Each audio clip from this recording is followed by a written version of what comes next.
Hey there, golfers. I'm Drew Mahowald, Second Swing Golf, out here at Quintero Golf Club with Shane Bacon.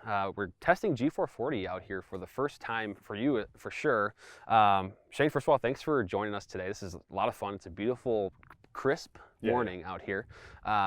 Want to talk to you about G440, your first impressions, and kind of what we are so excited about with this lineup, and particularly the driver. And they're actually going to play the 10th hole here, and we'll see what other shots we might have in the bag as well. So what are you looking forward to here? Yeah, I mean, first of all, just the look of it is awesome. The CarbonFly Wrap that goes all the way around the top. You see the crown. It's just a beautiful looking driver. I mean, I've been playing the PING drivers really, since the turbulators were introduced. So having those on the driver as well. The sound of this thing is so awesome, extremely muted, kind of that like thuddy sound, which I think a lot of golfers are looking for. And it's just clean looking. I love the blue is back. I'm a blue guy. So just in terms of aesthetics, it's awesome. But, I mean, just how do you not look down at a PING driver and get excited? Yeah, exactly. I mean, I as someone, as of recording this, I know I've tested some G440 already, and I might be making a switch, but I was playing the 10K last year, and I love the aesthetics of that as well. I wanted to ask you, as a player with a lot of speed, you're playing the LST head. So what do you like about the LST design from PING, and as someone with a lot of speed, still maintaining the accuracy and control that you can get on the golf course? Yeah, I mean, I always battle spin. So LST is important for me. I mean, I've always been a guy that kind of hits down on the golf ball. So with the driver, I can spin the ball a lot, especially if I get kind of out of whack with the swing. So LST is important for me, but at the same time, I sometimes use that spin, which is nice. So when I battle kind of between 10K, with the 430 and Max, and then obviously LST, I typically will settle on LST. I go 9 degree. I could probably bump it up a little bit if I wanted to, but again, this kind of goes back to the way I'm trying to hit the golf ball, where I'm trying to take a little bit of spin off it when I'm really trying to go at it. So I think this head makes the most sense for me. And, I've kind of gone LST for the last few iterations of drivers, and I think as I've messed around with a few different models, it's the one I always settle on. And in terms of numbers here, we do have TrackMan out here, so we're going to hit on a little bit of the numbers. Cold, but man. It's a chilly day, so can you bump them up for me or no? The distance is probably going to be a little off from a normal warm day out there. But in terms of ball speed, we're going to have that with you. Okay. Do you have a range of ball speed that you're kind of in, so the viewers have a little bit of an expectation so far? All right, so I'm 41. Because it's cold. It's cold, and we've been. Well, I mean, listen. The true sign of a good golfer is making an excuse before you start. Correct. That's the key. Absolutely. It's like, there's something in my path on this putt. I'll try to make it anyway. Yeah. It's cold. It might not go as far. I'm 41.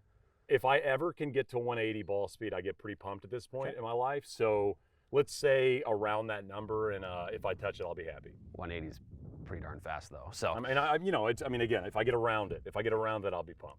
Well, we're on the 10th hole here. We're gonna hit a few tee shots. Par 5. Yeah. Have you played here before? I have not. So tell me about this hole. Yeah, so great golf course. I mean, one of the most beautiful golf courses in all of Arizona. I've been a fan of Quintero for a long time.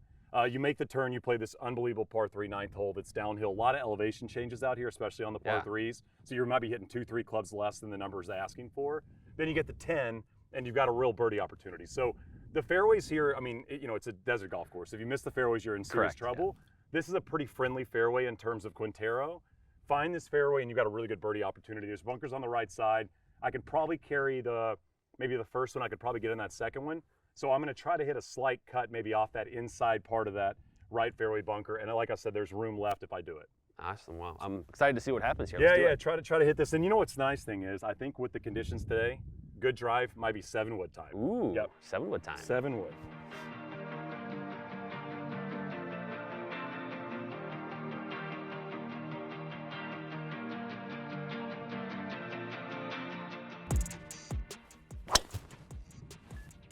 Oh, there you go. See, that's the cut you were talking about. Kind of off the bunkers, right into the fairway. That's a little higher too. Club speed at 117. Okay. In case you're curious, 171 ball speed. 71. The height was just over 100 feet. Perfect. Love that. 312 yards. Nice. That's pretty good for right now. There we go. It's cold. There we go.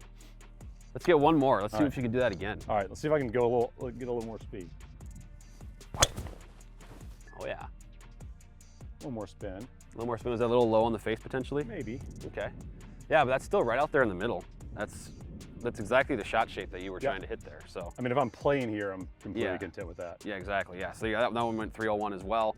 Height a little bit lower at 97 feet. The ball speed is 177. So you said you're trying to get near 180. That's really good.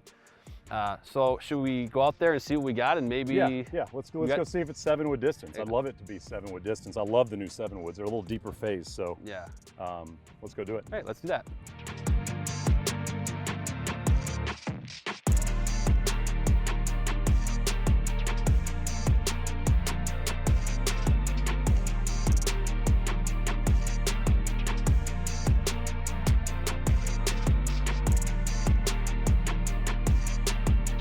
All right, Shane, middle of the fairway off the tee here. This is of the two shots, this is the best one. And we're looking, you nailed it about the 7-wood distance here. So because we got a little bit of wind into us today, it actually kind of works in that scenario because I know you want to talk about the 7-wood. So what do we got here? What's the shot look like? What are you going to try to accomplish with this shot? Yeah, it's probably 230, probably playing about 240 with the wind into and a little cooler. I've been a 7-wood guy this year, been really into it. Okay. With 440, it's just a little taller of a face with this level of fairway wood, which is good for me. I get a little steep. So on a shot like this, like I'm going to be aiming left side of the green, and if it turns, it'll obviously be very good. If it doesn't turn to be good, you can miss it left and be fine chipping off the green. So that's kind of the idea here. And for me, like if I'm turning it, I can dig. Yeah. And the taller face for me helps a lot. Sure. Because that keeps it from kind of rolling up the face or even getting hit way up on the high side of the face. So yeah, I mean, just I think it's like all the 7-wood and more from here. You know, like give it all I got and see if it gets there. Yeah, absolutely. Let's see what you got here. All right, here we go. Yeah, Marty Jertson got me on the 7-wood train, and I'm not getting off. You know, just gonna stay on for this type of shot is why it's in the bag. As long as I can. This is it. When you hit this right next to the pin, we'll give kudos to Marty. All right, here we go. Overhooked it. Right there. Right there. I don't know if it's going to catch that back part. Oh, it might have. It might have. Did it catch that back of the green? Maybe just in the bunker? It's a big high draw. Yeah. Hit that pretty good. Probably hit it a little better than I wanted to so for that. I've got the normalized numbers here. So this is normalized again, but we've got, carry of 233 to 243, just, the 5,000 about spin, a ton of stopping power on that, right? So, I mean, in terms of, again, we're into the wind, so that's not a concern here, but obviously on this type of shot, you're trying to land it and stop it when you're trying to hit this ball on the green. Now, in terms of just in general, 7-wood usage, I think there's a maybe perception out there for a lot of players that a 7-wood is for maybe a moderate or not as, certainly not with someone your club speed. There's that perception out there. I guess talk to the benefits now that you're playing a G440 Max 7-wood, kind of why Marty was able to convince you to put that in the bag. Yeah, I mean, I love the lofted woods. I mean, I never was a lofted wood guy ever. I mean, I was driver, 3-wood, and then crossover or long iron, something like that, driving iron, something in the bag. Just being able to get the ball up in the air. Par 5s, you're trying to hit it on the green. A really long par 3, same thing, right? The stopping power, as you mentioned. And I just think the benefits of these are important because if you pull the shot off and the ball lands on the green, you want it to stay. And so I've been in love with it. I mean, I've messed around with a 9-wood as well. Like I could see myself adding more woods versus not. And like I said, I was a 2-head cover guy for most of my life. Yeah, absolutely. Well, hey, let's go see where that ended up, huh? Yeah, see I mean, if it caught the right might side be of the on the green back. It might be the bunker. We'll see.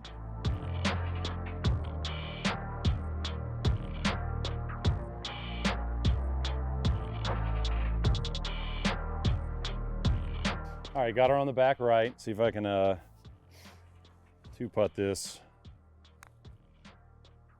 Easy now. I might have made it. Might have made it. Oh. All right. You can knock that one in. Yeah. A little stress. A little stress is always good. Maybe aim right is what you're saying? You could. There you go. So 1 hole down with G440 and you're 1 under par, Shane. First impressions now, kind of summarizing here. You hit a G440 LST, you hit that cut into the fairway, and then you hit a big high draw with the 7-wood on the right side of the green. So just your first impressions playing G440. Driver's great. I mean, like I said, I love the look of it. The sound is awesome. I mean, you go back to feel and all this stuff kind of works itself into making sense in a golf club. And so The feel of the sound is awesome. The thing goes forever.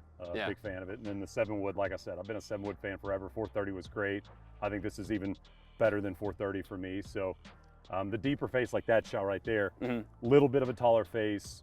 I hit it a little on the toe, slightly on the toe, and I hit it there. It still carries 235, 240 for me, which again, I mean, that covers the bunker versus being down there, which is going to be a tough bunker shot. Absolutely. So, well, big fan. Yeah, I mean, this was a lot of fun. Thanks for having us out For a hole. Golfers, schedule a fitting for PING G440 at Second Swing. We'll get you dialed in. Get a 7-wood too. Yeah, get a setup like Shane, G440 driver and a G440 7-wood, and you'll be dialing in that long game right away. So Shane, thanks again. This was a lot of fun. For sure.